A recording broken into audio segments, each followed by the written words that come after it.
유명한 성경에서 여인들이 했던 찬양 가운데 참 구약에서는 대표적으로 꼽을 수 있는 찬양입니다. 이 찬양을 하게 된 배경이나 이 모든 것들은 저번 주에 금요 기도회 때 다 나눴기 때문에요. 보시면 언제 찬양을 합니까?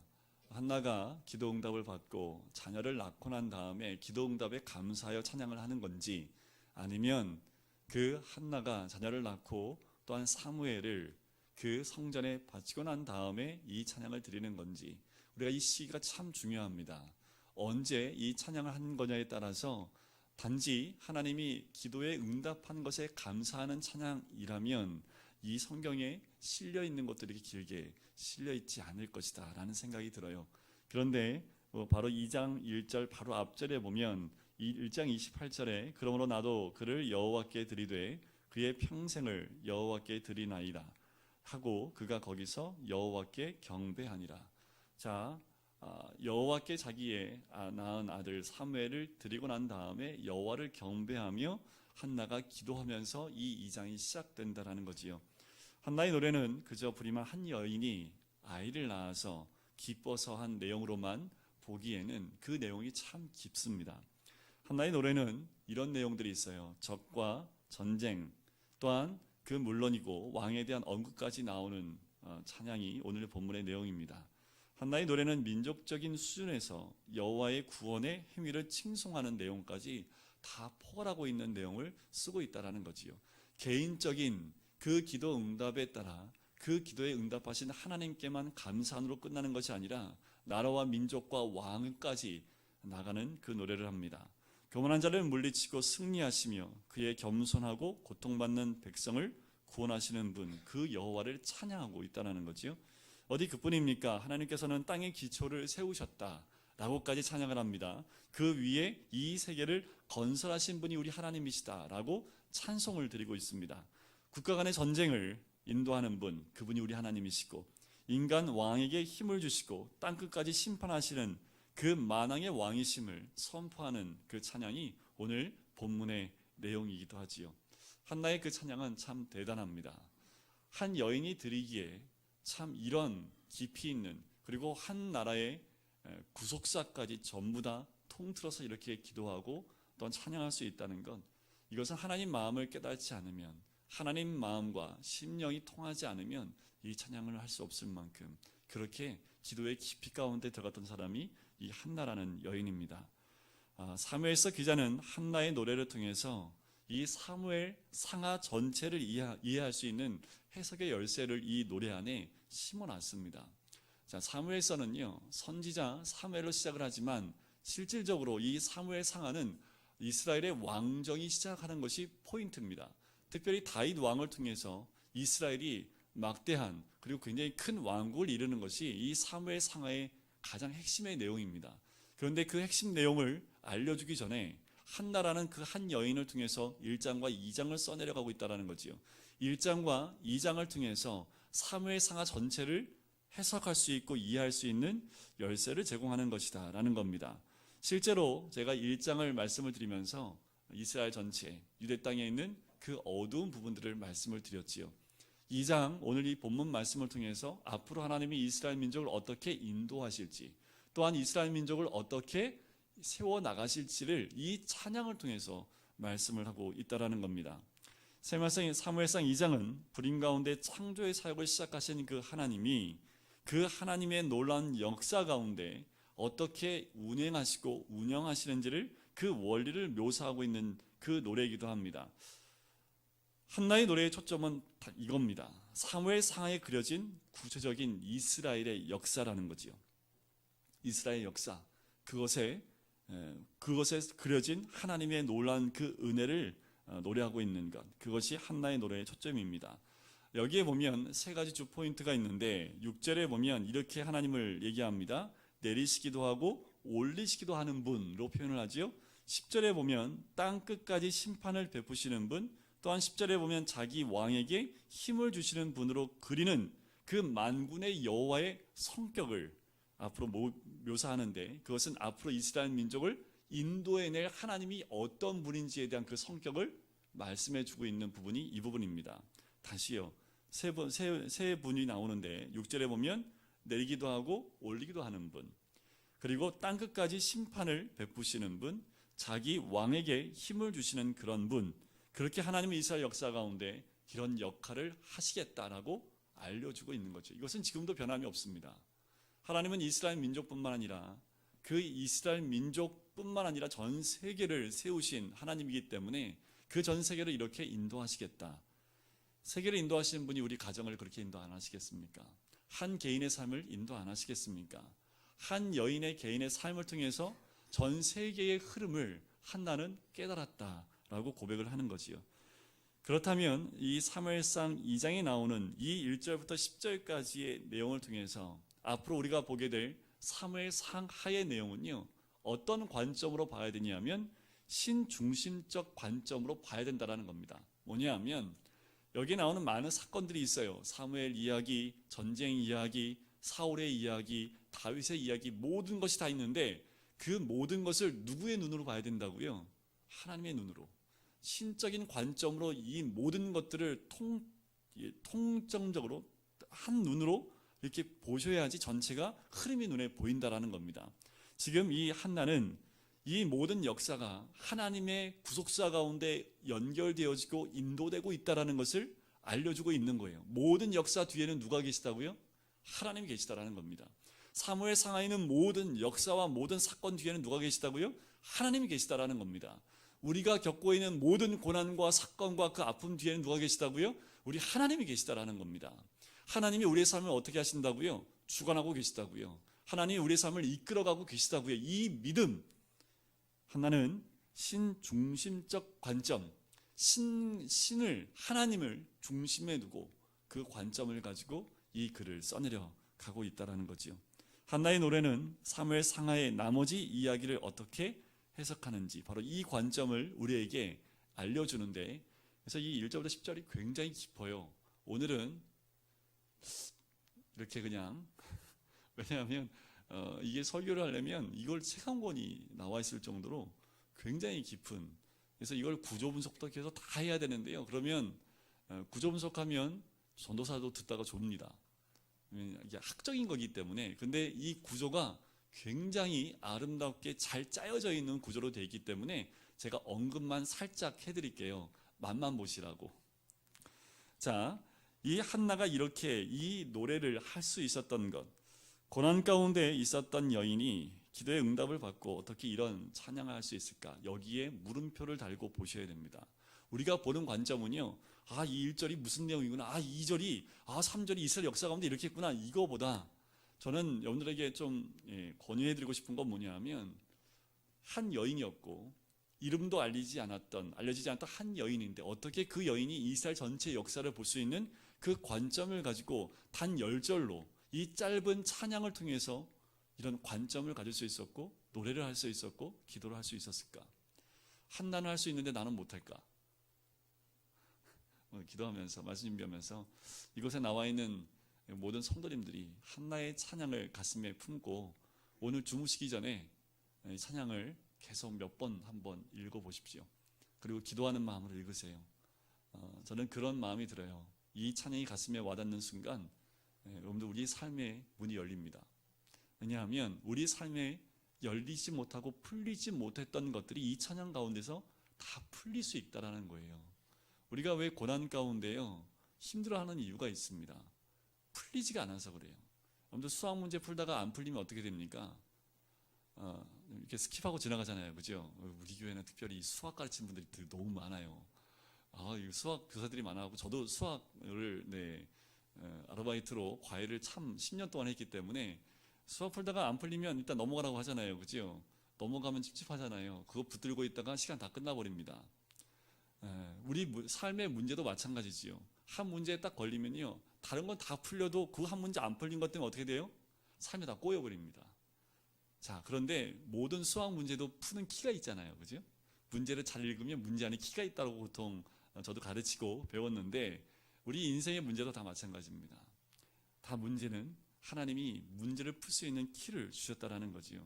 이 여인은 자기 문제에 대한 키만 가진 게 아니라요, 이스라엘 민족 전체에 있는 모든 문제에 중심적으로 풀 수 있는 그 열쇠를 이 여인은 깨달았다라는 거지요. 어떻게 깨달았을까? 말씀을 보면서 더 나눠보도록 할게요. 자, 사무엘상하를 다시 한 번만 볼 수 있는 눈을 가지고 전체를 한번 볼게요. 뭐냐하면 사무엘상 1장에 무슨 내용이 나왔습니까? 한나의 기도의 내용이 나왔잖아요. 그죠? 사무엘하 마지막 장에 뭐가 나오는지 아십니까? 다윗의 기도가 나옵니다. 짐작이 가시죠? 처음과 끝이 기도로 쌓여 있다라는 겁니다. 그리고 사무엘상 2장 1절부터 10절까지 뭐가 나옵니까? 한나의 찬양의 기도가 나오지요. 자, 사무엘하 22장에 보면 다윗의 노래가 나옵니다. 자, 처음의 시작은 한나의 기도와 노래, 마지막은 다윗의 노래와 기도로 끝을 맺는다라는 거지요. 기도와 찬양, 찬양과 기도로 이 전체가 쌓여 있다라는 겁니다. 왕으로 시작되어지는, 왕이 세워지고 이스라엘이 왕국화되어지는 모든 과정 가운데 찬양과 기도로 시작되어지고 끝을 이루었다라는 거지요. 우리의 인생도 마찬가지입니다. 찬양과 기도로 아침을 시작하시죠? 아멘 하셔야죠. 눈을 감고 잠을 주무실 때 뭐로 끝내셔야 돼요? 기도 찬양으로 끝내셔야 됩니다. 그렇게 하루를 끝내면 일주일을 그렇게 끝내고 또 1년을, 그래서 우리가 송구영신 예배 드리고 신년 감사 예배를 드리는 것이 시작을 예배로 시작하고 마지막을 뭐로 끝내는 거예요? 예배로. 송구영신 예배 가운데 두 개를 다 잡는 거잖아요. 그죠? 끝을 예배로, 시작을 예배로. 그래서 우리의 모든 삶은요, 예배, 찬양과 기도로 시작해서 찬양과 기도로 끝나는 삶, 그것이 우리가 걸어가야 될 삶인 줄 믿습니다. 이 사무엘상하는 우리에게 그 모습을 보여주고 있다라는 겁니다. 자, 우리 1절을 다시 한 번만 좀 같이 읽어보도록 할까요? 1절입니다. 시작. 한나가 기도하여 이르되 내 마음이 여호와로 말미암아 즐거워하며 내 뿔이 여호와로 말미암아 높아졌으며 내 입이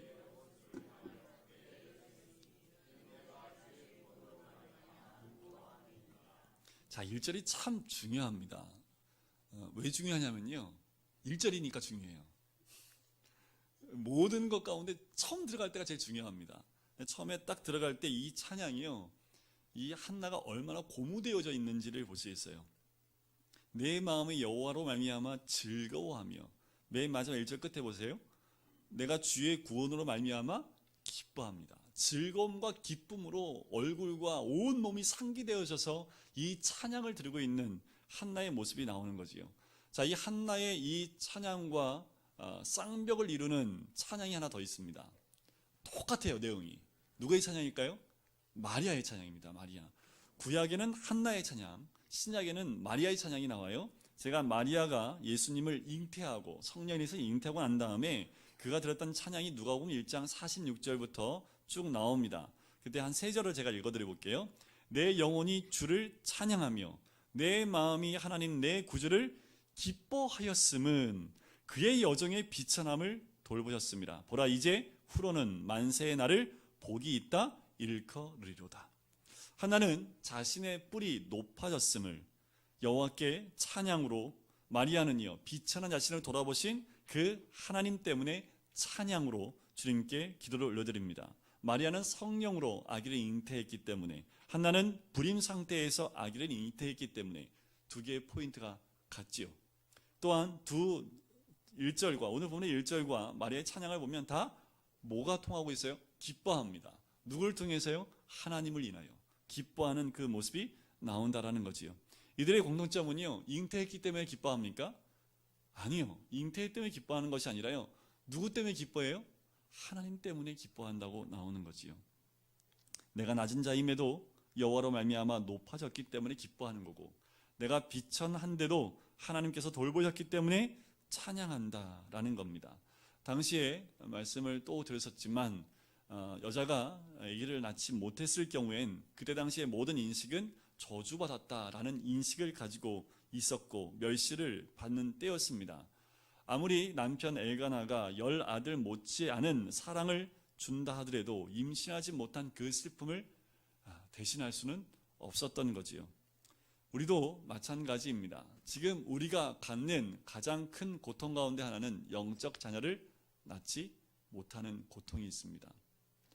우리도 한나가 자녀를 낳지 못하는 고통 때문에 간구하며 기도했듯이요, 우리도 동일하게 영적 자녀를 낳지 못하는 것에 대해서 또 우리의 가슴 가운데 한나의 가슴이 있어야 된다라는 거지요.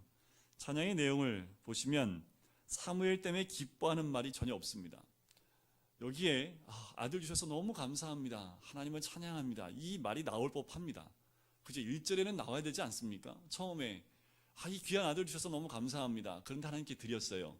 이렇게 나와야지 되는 게 정상일 텐데, 아무리 읽어봐도 거기에 사무엘을 낳고 그 아들을 여호와께 드리며 영적 자녀를 낳는 것 하면서 하나님 이것 때문에 내가 기뻐합니다 라고 전혀 나오지 않는다라는 거지요.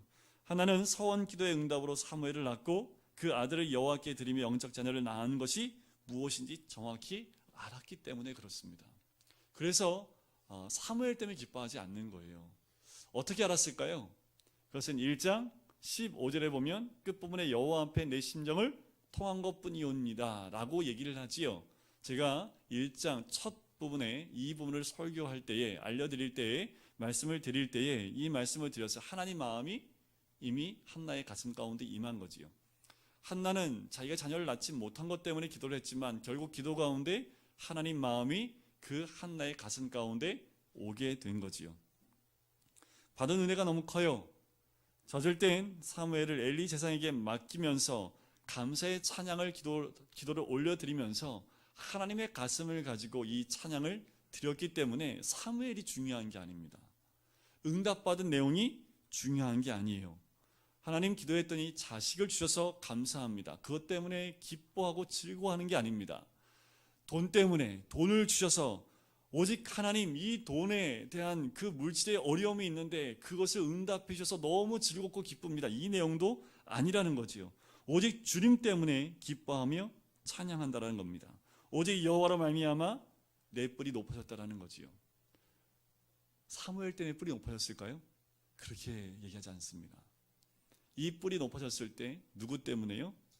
하나님 여호와로 말미암아 높아졌다라고 찬양을 하고 있다라는 거지요.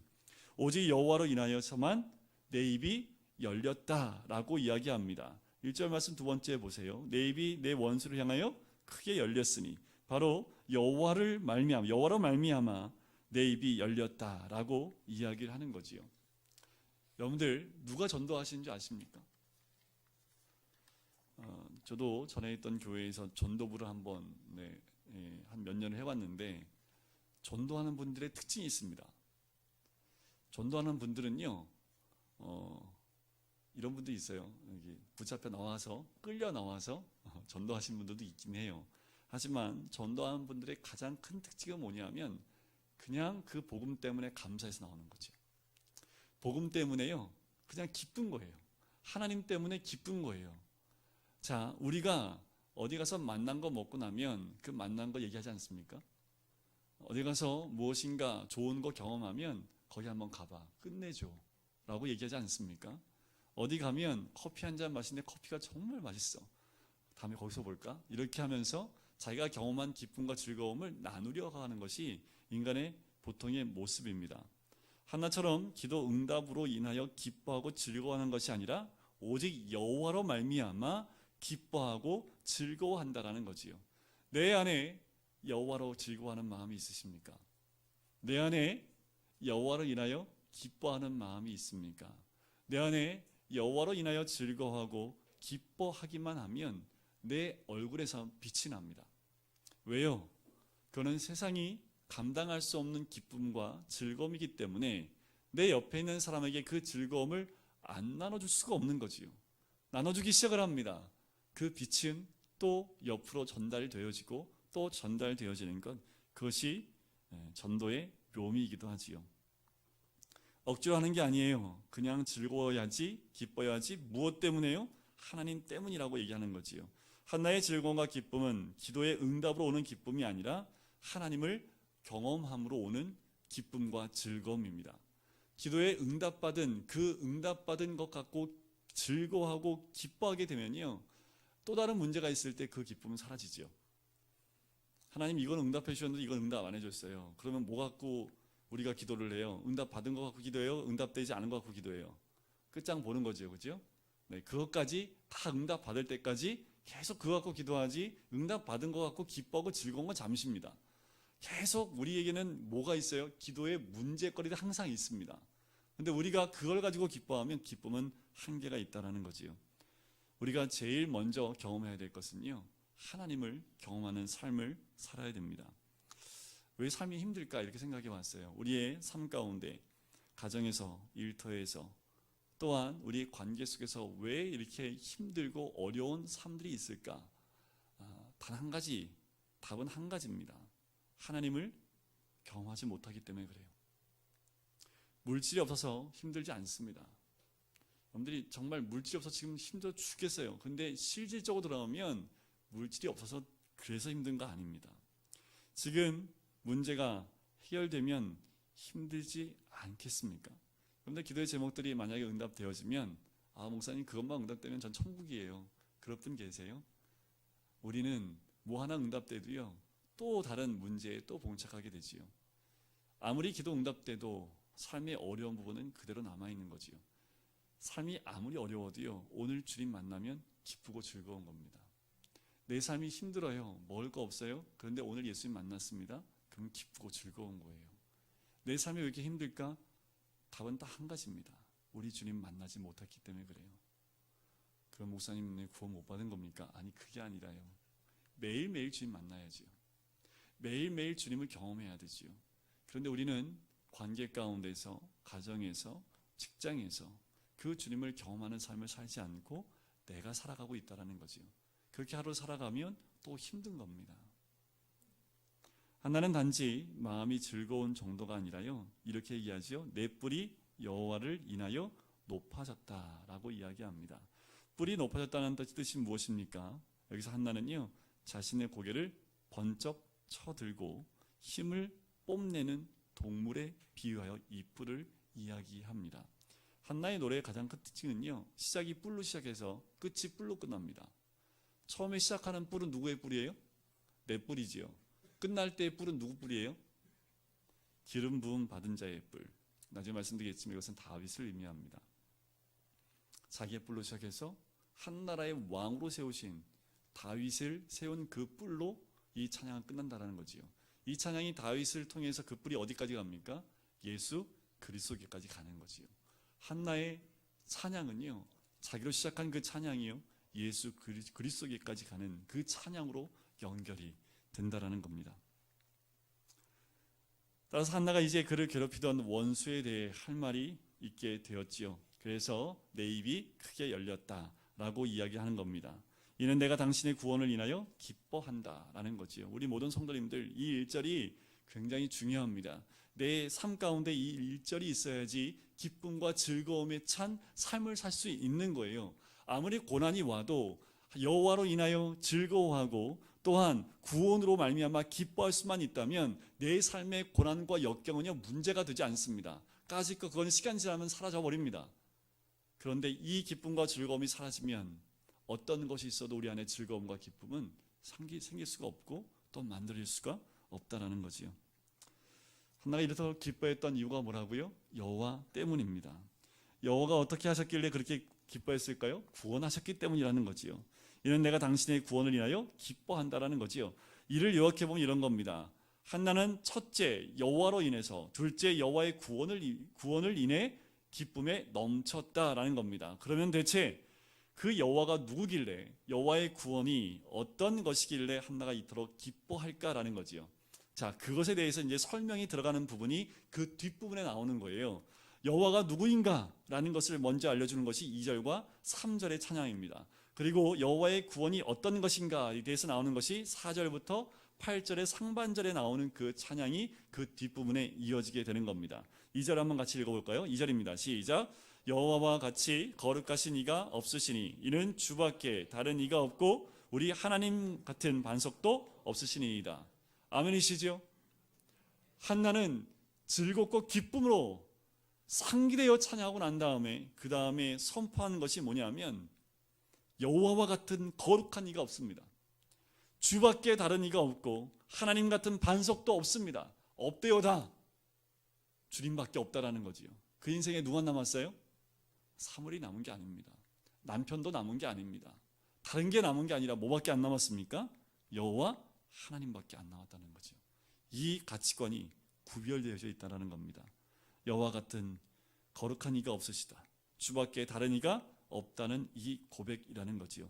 이 고백이 구원받은 우리 모든 사람들의 찬양이 되어야 될 줄 믿습니다. 2절 다시 한번 읽어볼까요? 여호와 같이 거룩하신 이가 없으시니 이는 주밖에 다른 이가 없고 우리 하나님 같은 반석도 없으시니.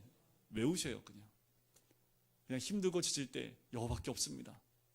여호와밖에 없습니다. 다른 이 없습니다. 여호와 외에는 아무도 없습니다. 이런 글들은 사귈 때 많이 들어보셨죠? 당신밖에 없어. 이런 말 많이 안 들어보셨어요? 네. 우리 주님께 한나가 고백하는 거예요. 당신밖에 없다라는 거지. 여호와 하나님, 당신밖에 없습니다. 3절을 보실까요? 심히 교만한 말을 다시 하지 말 것이며 오만한 말을 너희의 입에서 내지 말지어다. 여호와는 지식의 하나님이시라 행동을 달아보시느니라. 자, 한나가 잉태를 통해서 하나님을 경험합니다. 기도를 통해서 하나님을 경험해요. 참 중요한 경험을 이 한나가 하면서 한나가 하나님의 마음을 알게 된 거지요. 하나님 모든 것을 아시는 전능하신 분임을 이 한나가 깨달아 알게 되었다라는 겁니다. 하나님의 지식은 행동을 달아보는 것입니다. 자, 브린나가 이 한나가 어떻게 행동했는지 여러분들 아십니까? 브린나가 막 격동해요. 그리고 막 마음을 쑤셔대요. 막 화나게 만들어요. 막 자기를 막 힘들게 할 때 한나가 어떻게 했습니까? 기억하시지요?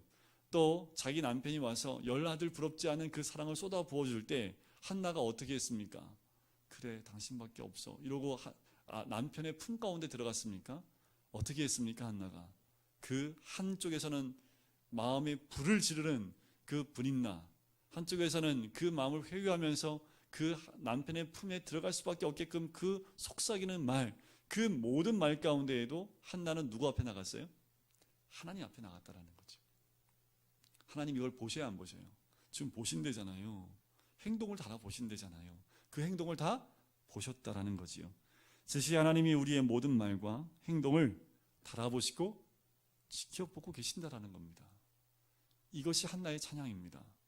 한나는 자기가 그렇게 했거든요.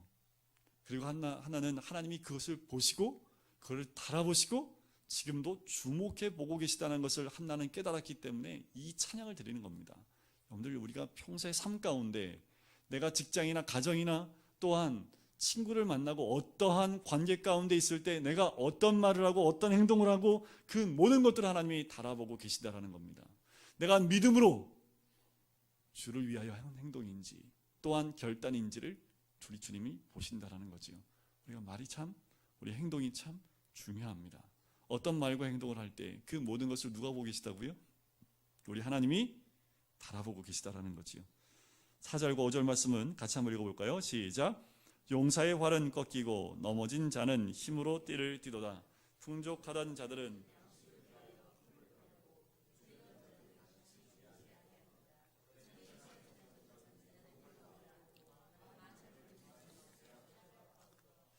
하나님 없는 용사는 특징이 어떨까요? 하나님이 없는 용사, 힘이 어마어마하게 세고요.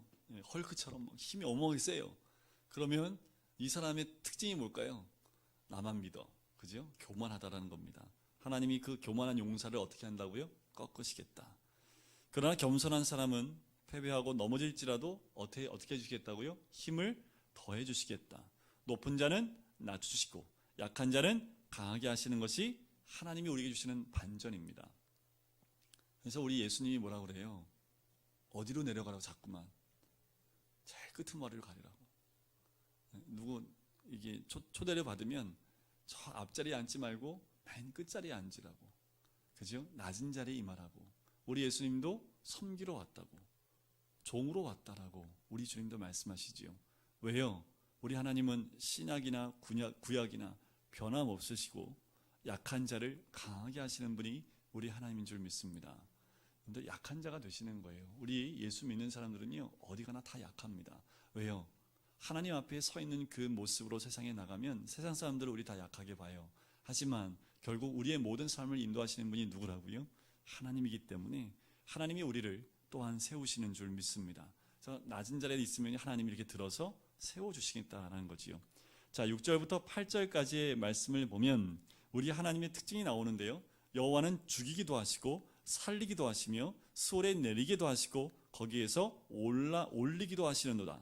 여호와는 가난하게도 하시고 부하게도 하시며 낮추기도 하시고 높이기도 하시는도다. 가난한 자를 진토에서 일으키시며 빈궁한 자를 거름더미에서 올리사 기족들과 함께 앉게 하시며 영광의 자리를 차지하게 하시는도다. 땅의 기둥들은 여호와의 것이라. 여호와께서 세계를 그것들 위에 세우셨도다. 딱 한마디, 요 6절부터 8절까지 말씀 딱 한마디 정리하면요, 하나님 마음입니다. 하나님 마음이죠. 이거 뭐 누구 마음이에요? 아버지, 여러분들 남편 마음입니까? 아니요. 아내 마음이에요? 아니요. 누구 마음이에요? 이거 다 하나님 마음이지요. 네, 이걸 좀 편하게 얘기해서 그렇고 좀 신학적으로 얘기하면 하나님의 주권 아래 있다라고 말씀을 드리는 거지요. 모든 세상은 땅의 기둥들 위에 하나님이 이 세계를 세우셨기 때문에 다 뭐예요? 하나님 주권 안에 있다. 다 하나님 마음이다라는 거지요. 하나님 마음입니다. 죽이기도 하고 살기도 하고 가난하게 하고 부하기도 하는 것 다 하나님 마음입니다. 그럼 누구 마음에 들면 돼요? 누구 마음에 들면 돼요? 답은 간단하잖아요. 그죠? 항상 이 성경은요, 답이 단순해요. 복잡하지가 않아요. 그냥 하나님 마음에만 들면 돼요. 우리 자녀들이 아빠 마음에만 들면 아빠가 안 해줄 거 없잖아요. 그죠? 근데 자녀들이 이걸 잘 몰라요. 그죠? 엄마 마음에만 들면 엄마가 맛있는 거 해주는데 꼭 엄마하고 싸워. 아빠하고 틀어져. 그러면 자기한테 마이너스인데 그걸 잘 몰라요. 근데 우리도 똑같아요. 우리도 잘 몰라요. 하나님 마음만, 하나님께만 우리의 마음이 딱 들기만 하면 되는데 하나님 마음에 드는 행동과 말을 하나님이 달아보신다잖아요. 오늘 한번 하나님 달아보셨는데 어떨까요? 여러분들 각자 한번 내 말과 행동 하나님에게 달아봤는데 어떻게 좀 이게 기울기가 좀 기울어지시면 하나님께로 기울어집니까? 세상으로 기울어집니까? 지금도 저울로 우리 하나님이 달아보고 계신다니까요. 땅의 기둥은 하나님 것입니다. 내가 의지할 기둥은 뭐밖에 없어요? 하나님밖에 없어요. 그런데 우린 때로는 권력이나 학벌이나 돈, 배우자, 자녀의 기둥을 세워놓고 우리가 의지하려고 한다는 거지요. 우리가 의지할 수 있는 기둥은 여호와 한 분밖에 없는 줄 믿습니다. 세계가 여호와의 기둥 위에 세워졌기 때문에 내 가족이라도 여호와를 모르면 안 된다는 거지요. 하나님께서 한나에게 세계를 보는 지혜를 주셨어요. 어떻게 주셨다고요? 하나님 마음이 통했잖아요. 하나님 마음을 받고 나니까 하나님 가슴을 이해하고 깨닫고 그 마음을 내 가슴에 받고 보니까 다 하나님이 깨달을 수 있는 지혜를 주셨다라는 거지요. 세상의 역사는 승자 중심의, 이기는 자 중심의 역사이지만 성경의 역사는 누구 중심인지 아세요? 가난한 자, 빈궁한 자, 그들의 역사입니다. 어떻게 알 수 있습니까? 예수 그리스도의 십자가를 보면 알 수 있지요. 예수의 십자가는요, 가난한, 비천하고 가장 낮고 가장 처절했던 그 위치에 있던 예수님의 십자가를 어떻게 해요? 가장 최고로 만드셨던 우리 하나님. 그래서 우리 세계 역사의 중심에 이 십자가와 부활로 이 땅을 변화시켰던 분이 우리 하나님이라는 거죠. 성경은요, 가난하고 빈궁한 자를 하나님의 뜻 가운데 영광의 자리로 옮기시는 것, 그것이 성경에 나오는 또 하나의 진리의 말씀이고 또한 역사인 줄 믿습니다. 자, 9절 말씀 같이 읽어볼까요? 9절입니다. 시작. 그가 그의 거룩한 자들의 발을 지키실 것이요 악인들을 흑암 중에서 잠잠하게 하시리니 힘으로는 이길 사람이 없습니다. 거룩한 자들의 발을 지키시는 그 하나님을 찬양합니다. 여러분들, 우리가 어디에 있어야 됩니까? 그래서 여러분들의 발이 어디에 있어야 돼요? 거룩한 자들의 발을 우리 하나님이 지켜주신다고 합니다. 여러분들, 다른 곳에 여러분들의 그 거룩한 발을 담그시면 안 돼요. 우리의 발은 하나님 말씀과 또한 하나님이 예배하는 곳과 하나님이 기뻐하시는 곳, 그곳에 있어야 되지요. 내가 가지 말아야 될 곳에 내 발을 담는 순간 우리는 거룩한 자들의 발이 될 수 없습니다. 하지만 우리가 좀 힘들고 어려움을 겪는다 할지라도 거룩한 자들의 발이 되어지면 하나님이 지켜주시겠다 말씀을 하는 거지요. 마지막 10절입니다. 우리 10절 말씀을 크게 다시 한번 같이 읽어볼까요? 시작. 여호와를 대적하는 자는 산산이 깨어질 것이라. 우레로 그들을 치시리로다. 여호와께서 땅끝까지 심판을 내리시고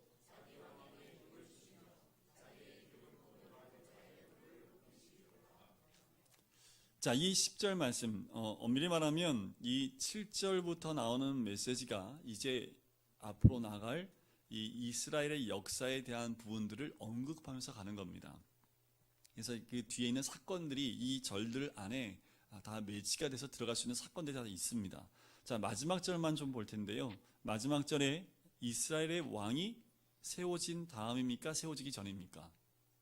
세워지기 한참 전이죠.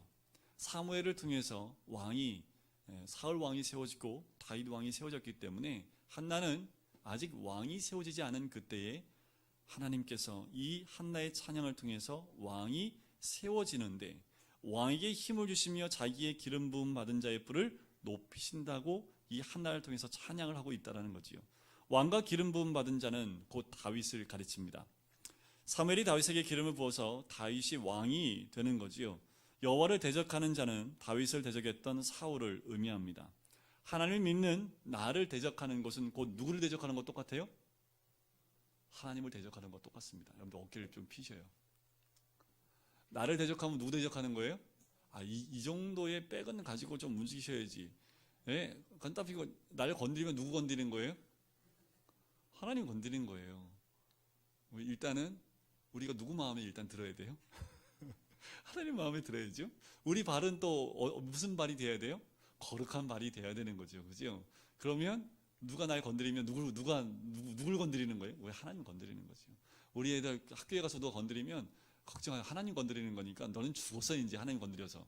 이런 마음에 담대함이 있어야지요. 나를 비방하고 대적하는 것이 주님을 대적하는 것이라는 믿음을 가지고 우리는 살아가야 되는 그런 담대함이 있었으면 좋겠습니다. 대적하는 자는 우리 하나님이 어떻게 하신다고요? 산산이 깨어진다라고 얘기를 합니다. 실제로 사울 왕이 어떻게 됐습니까? 산산이 다 깨어졌지요. 사울 왕의 후손 가운데 딱 한 명만 남아요. 쩔뚝발이 무이보셋 한 명만 남습니다. 다 죽임을 당합니다. 이 대적하는 자를 산산이 흩으신다는 그 말씀은 사울 왕을 통해서 그 모든 것이 이루어지게 되는 거지요. 한나에게 통찰력이 생겨서 아직 다윗이 등장하기 전임에도 그를 통해 하실 일을 이미 찬양하고 있다는 거지요. 우리가 내 삶에서 그리스도를 보고 메시아를 구속사적으로 생각하면 세상을 볼 수 있는 눈이 열리기 시작을 합니다. 우리 자신의 모든 사건들을 하나님의 눈으로 보기 시작하면 그러면 이 세상을 볼 수 있는 눈이 하나님 눈으로 열린다라는 겁니다.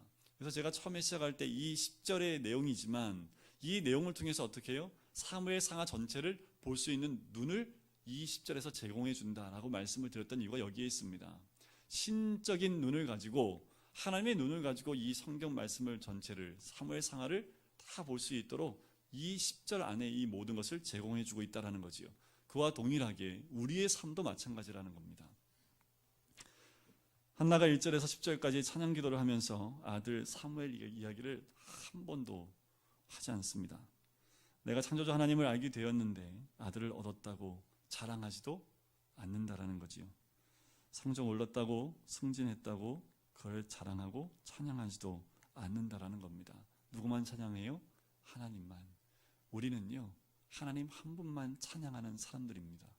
우리는 우리 주 한 분만 찬양하고 즐거워하고 기뻐하는 사람들인 줄 믿습니다. 밤낮 물결이 찰싹거리는 바닷가에서 병낫기만 때로는 기도 제목만 가지고 바라보지 말고 은혜의 바다 가운데 깊이 들어가야 되지요. 유동치지 않는 바다 한가운데로 들어가야지요. 바다를 창조하신 그 하나님을 또한 만나고 경험하고 또한 그 하나님을 알기 위해서는 바다 한가운데로 들어가야 됩니다. 들어가지 않고 물가에 있어서는 그 하나님을 올바로 깨달을 수 없게 된다는 거지요. 오늘 금요기도에 나오신 모든 분들 다 문제가 있을 줄 압니다. 그런데 그 문제는요, 우리에게 하나님이 우리의 삶 가운데 어떻게 역사하시는지를 보여주기 위한 그 문제라는 거지요. 거기에 매이는 것보다 더 중요한 것은 하나님이 내 인생 가운데 어떻게 나를 인도하실지를 바라볼 수 있는 그 눈이 열리는 것, 그것이 더 귀한 하나님의 은혜인 줄 믿습니다.